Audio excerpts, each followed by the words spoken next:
students of class 8, I am continuing my lecture on your chapter number 8, comparing quantities. Last lecture में हमने 7 question तक किए थे. 8 question देखो. 8 क्वेश्चन बिल्कुल सिंपल है. मैं एक बार हिंट दे रही हूँ. Find the amount and the compound interest on ₹10,000 for 1.5 years at 10% per annum compounded half yearly. Would the interest be more than the interest he would get if it was compounded annually? तो कुछ मत करना है. इसमें principal दे रखा है, rate दे रखा है, टाइम दे रखा है. पहले कंपाउंडेड एनुअली के हिसाब से निकालना. जैसे बताया हुआ कंपाउंडेड एनुअली के हिसाब से कैसे निकालते हो.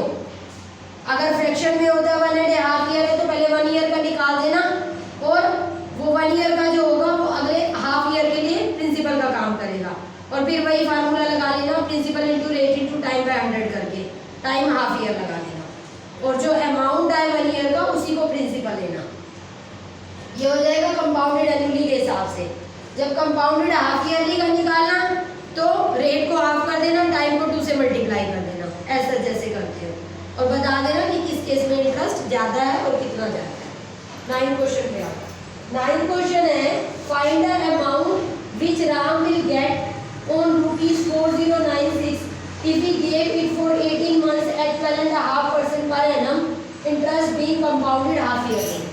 प्रिंसिपल दे रखा है, टाइम दे रखा है 18 मंथ्स, रेट दे रखा है 12.5%. कंपाउंडेड हाफ ईयरली है. रेट को मैंने हाफ कर दिया. पहले 12 to the 24 और 125/2 मिक्स फ्रैक्शन से सिंपल फ्रैक्शन में कन्वर्ट और फिर 2 से डिवाइड एक्स्ट्रा. तो ये हाफ ईयरली में करने के लिए 2 एक्स्ट्रा लगाए डिवाइडेड बाय 2. तो ये आ गया 25/4%. टाइम मंथ्स पे दे रखा है. एक साल में 2 हाफ ईयर होते हैं. आपको पता है 6-6 महीने के 2 आधे साल होते हैं, हाफ ईयर होते हैं. ठीक है. तो इसको हाफ ईयरली में कन्वर्ट करने के लिए 6 से डिवाइड किया है क्योंकि जब ईयर्स में दे रखा होता है तो 2 से मल्टीप्लाई करते हैं, पता है ना. ठीक है. लेकिन इसमें मंथ से हाफ ईयर में जाना है. मंथ से हाफ ईयर में जाना है. एक साल में 2 हाफ ईयर होते हैं. वैसे भी सोच लो भाई 18 महीने हैं तो 6-6 महीने का आधा साल हुआ है ना. तो 6 मंथ तो 18 महीने में कितने 3 हाफ ईयर हुए. या फिर 6 से डिवाइड करके भी दिखा सकते हो क्योंकि एक साल में 6 महीने का एक हाफ ईयर कंसीडर होता है. ठीक है. तो 3 हाफ ईयर्स आ गए. आगे अब आप लोग कर सकते हो. रेट भी है, टाइम भी है, अमाउंट निकालो, इंटरेस्ट निकालो जो पूछा गया है. 10th क्वेश्चन में फर्स्ट पार्ट पे आते हैं. The population of a place increased 54,000 in 2003 at the rate of 5% per annum. Find the population in 2001. ऊपर वाली लाइन जो है वो फर्स्ट पार्ट और सेकंड पार्ट दोनों के लिए सेम है. पॉपुलेशन इन 2003 दे रखी है और पॉपुलेशन इन 2001 मुझे निकालनी है. ठीक है. अब इसमें एक चीज याद रखना. अब आप कहोगे क्वेश्चन थोड़ा सा चेंज हो गया है क्योंकि अब तक रुपीस की बात चल रही थी, अब हम पॉपुलेशन की बात कर रहे हैं. करना इसी तरीके से है, इसी फार्मूले से है. बस सिर्फ क्या करना, जो पहले वाली पॉपुलेशन हो उसको हमेशा प्रिंसिपल मान लेना और जो बाद वाली पॉपुलेशन हो उसको हमेशा अमाउंट मान लेना. कैसे? जैसे पॉपुलेशन इन 2003 ये अमाउंट का काम करेगी equal to population in 2001 into 1 + r/100 as per time t. तो पहले वाली हमेशा प्रिंसिपल और बाद वाली हमेशा अमाउंट. ठीक है. जैसे जो पैसे डिपॉजिट किए मैंने वो प्रिंसिपल, जो मैं वापस इंटरेस्ट के साथ निकाल के लाई वो मेरा अमाउंट. या मैंने किसी से उधार लिए तो जो उधार लिए प्रिंसिपल, जो मैंने वापस किए वो अमाउंट है ना. तो इंटरेस्ट मिल भी सकता है और देना भी पड़ सकता है. वो तो डिपेंड करता है ना बोरो किया है या आपने किसी को बोरो दिया है. तो पहले वाली पॉपुलेशन को हमेशा प्रिंसिपल और बाद वाले पॉपुलेशन को हमेशा अमाउंट लेना. जैसे 2001 की पॉपुलेशन प्रिंसिपल और 2003 की पॉपुलेशन अमाउंट बन जाएगी. तो population in 2003 equal to population in 2001 into 1 + r/100 as per time t. Population in 2003 54,000 given है इक्वल टू पॉपुलेशन इन 2001 निकालनी, उसे मैंने x सेट कर लिया. रेट दे रखा है. टाइम क्या हो जाएगा 2001 से 2003 तक 2 साल हुए तो टाइम हो गया 2 इयर्स. ठीक है. अब इसको कैलकुलेट करने का हल्का सा हिंट वो दे देती हूँ आप लोगों को मैं साथ में.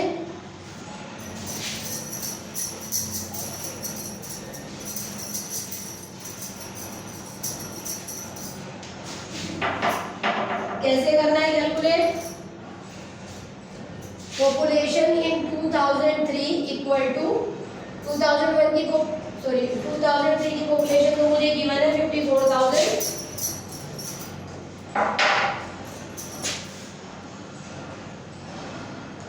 इक्वल टू पॉपुलेशन इन 2001 को एक्सलेट कर लिया है और रेट 5% दे रखा है, टाइम मेरा 2 इयर्स हो गया। ठीक है, अब x multiplied by 5 one the 5 two the 10 0 the 0 तो 20 वन द 20 21 तो कितना आया 21/20 होल स्क्वायर।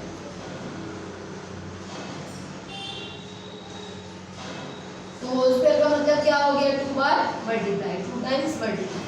अब x निकालने के लिए इन दोनों को इस साइड ले आना और इनका क्या ले लेना रेसिप्रोकल, क्योंकि दूसरी साइड जाएंगे ना इक्वल टू के, तो रेसिप्रोकल। ये मेरी x की वैल्यू कैलकुलेट हो जाएगी, जो हो जाएगी मेरी पॉपुलेशन इन 2001। ठीक है, अब देखो इसी का सेकंड पार्ट देखो, इसका सेकंड पार्ट क्या है कि what would be the population in 2005। अब ऊपर वाली लाइन मैंने यूज करनी है, मुझे 2003 की पॉपुलेशन 54,000 गिवन है, रेट 5% गिवन है और मुझे 2005 की पॉपुलेशन निकालनी है। तो 2005 की पॉपुलेशन अमाउंट का काम करेगी, 2003 की पॉपुलेशन अब प्रिंसिपल बन जाएगी। पिछले वाले में 3 की दे रखी थी, 1 की निकालनी थी, तो पहले वाली निकालनी थी, तो पहले वाला हमेशा प्रिंसिपल है, इसलिए वो प्रिंसिपल का की जगह आया था। लेकिन अब 5 की निकालनी है, 2005 की निकालनी है, तो 2003 पहले वाली जो होगी वो प्रिंसिपल का काम करेगी। तो प्रिंसिपल हो गया 54,000, रेट दे रखा है, टाइम बाय 2003 टू 2005 2 इयर्स। और पॉपुलेशन इन 2005 को चाहो तो एक्सलेट कर लो, नहीं भी लेट करोगे तो वो ऑटोमेटिकली ये कैलकुलेट करके आंसर दे देगा। इसमें तो दूसरी साइड ले जाना पड़ा था, इसमें तो कोई ऐसी रिक्वायरमेंट है नहीं, क्योंकि इस साइड वाला हमें सब कुछ गिवन है। ओके, अब नेक्स्ट क्वेश्चन पे आते हैं। अब 11th क्वेश्चन देखो, in a laboratory the count of bacteria in a certain experiment was increasing at the rate of 2.5% per hour. Find the bacteria at the end of 2 hours if the count was initially 5। अब देखो present population दे रखी है bacteria की, rate जिस rate पे वो bacteria grow कर रहा है वो रेट दे रखा है 2.5%, लेकिन ये पर आवर है, मतलब हर 1 घंटे के बाद उसका कितना रेट बढ़ जाता है। रेट जो है वो एनुअली सेमी एनुअली नहीं है, बैक्टीरिया जो ग्रो कर रहा है वो हर घंटे के हिसाब से कितना ग्रो कर रहा है वो दे रखा है, रेट इज पर आवर के हिसाब से दे रखा है। तो टाइम भी ऑटोमेटिकली आवर्स में दे रखा है, तो कोई प्रॉब्लम ही नहीं है, क्योंकि रेट भी पर आवर के हिसाब से और टाइम भी आवर्स में, कि 2 घंटे के बाद कितने बैक्टीरिया ग्रो कर जाएंगे। तो population of bacteria after 2 hours क्या होगी, जो इनिशियल है जो पहले वाला है वो हमेशा प्रिंसिपल है, इनटू 1 + r/100 डेज पर टाइम t। अब रेट दे रखे 2.5%, तो डेसिमल मैंने हटाया, नीचे 10 आएगा, अपॉन 100 तो फार्मूले के अकॉर्डिंग होता है 25 for the 100, 10 into 4 40, 40 बनता 40, 40 + 1 41, जैसे मिक्स फ्रैक्शन में कन्वर्ट करते हैं, कैलकुलेट करके आंसर आ जाएगा। ओके, उसके बाद देखो 12th क्वेश्चन थोड़ा सा चेंज है। ये भी एक स्कूटर कोट किया है 42,000 में और इसकी वैल्यू डेप्रिशिएट कर गई है। डेप्रिशिएट का मतलब होता है कम हो जाना वैल्यू, उसकी डिमांड कम हो गई तो उसकी वैल्यू डिक्रीज हो गई, मतलब उसका प्राइस कम हो गया, डेप्रिशिएट कर गया। Eight the rate of 8% per annum find the value after 1 year. अब मुझे स्कूटर की वैल्यू 1 साल बाद निकालनी है, तो बाद वाला हमेशा अमाउंट होता है, पहले वाला हमेशा प्रिंसिपल। तो value of scooter after 1 year equal to present value multiplied, अब यहाँ पर मैंने प्लस की जगह माइनस लगाया है, क्योंकि वैल्यू डेप्रिशिएट कर रही है। किस रेट पे डेप्रिशिएट कर रही है, 8% पर एनम के हिसाब से, और टाइम पे रखा है 1 ईयर, कि 1 साल बाद उसकी वैल्यू कितनी हो जाएगी। ठीक है, 4 to the 8, 4 to the 8, 4 5 to 20। अब इसको भी मिक्स फ्रैक्शन की फॉर्म में ही करना है, लेकिन ये पे माइनस है, तो 25 अंदर 25, तो 25 - 2 23, तो 23/25 आएगा। ना समझ आए तो ऐसे भी लिख सकते हो, अगर किसी बच्चे को समझ ना आ रहा हो तो। 1 - 8/100 है ना, तो 4 to the 8, 4 5 to 20, इस मान को लिख दो 25/25।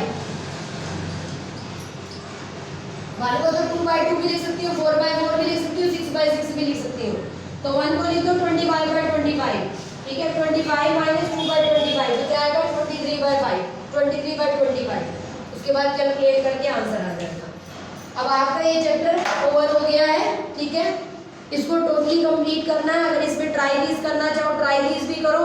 मैंने पहले भी 2 बार 3 बार बोला है कि ट्राई दिस इसकी इम्पोर्टेंट है और एग्जाम्पल्स भी इम्पोर्टेंट है। अगर आप चाहो करके जो भी प्रॉब्लम्स होंगी आपकी, चाहे वो ट्राई दिस की होंगी चाहे वो आपके एग्जाम्पल्स की होंगी, वो पार्ट होता है एग्जाम भी होगा, याद रखना।